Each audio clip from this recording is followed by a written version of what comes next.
नमस्कार मित्रांनो, मी तुम्हाला माहिती आहे की मी सध्या शिवाजी सावंतांनी लिहिलेलं कृष्णाच्या चरित्रावरचं सुंदर असं एक पुस्तक वाचतो आणि त्या पुस्तकाचं नाव आहे युगंधर. ते पुस्तक वाचताना माझ्या एका ठिकाणी वाचण्यात आलं की श्रीकृष्णाचा गोतावळा हा जो आहे तो गोतावळा किती मोठा आहे.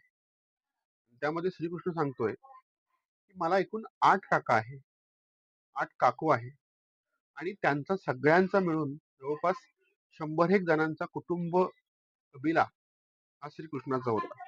आणि त्याच्यामध्ये श्रीकृष्णाच्या काकांची नावं कुठली कुठली आहे हे बघा. त्याच्यामध्ये पहिले काका आहे सुनंद, उपनंद, महानंद, नंदन, कुलनंदन, बंधुनंद, केलीनंद आणि प्राणनंद असे 8 काका आणि त्यांच्या 8 बायका म्हणजे 8 काकू श्रीकृष्णांना होत्या.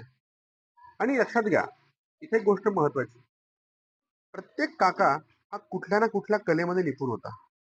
त्यामुळे लहानपणापासून श्रीकृष्णावर जे संस्कार पडले, त्याच्यामध्ये गायन असेल, त्याच्यामध्ये मल्लयुद्ध असेल, कुठल्याही प्रकारचं असू द्या, ते सगळे संस्कार श्रीकृष्णाला त्यांच्या काकांकडनं मिळालेले आहेत.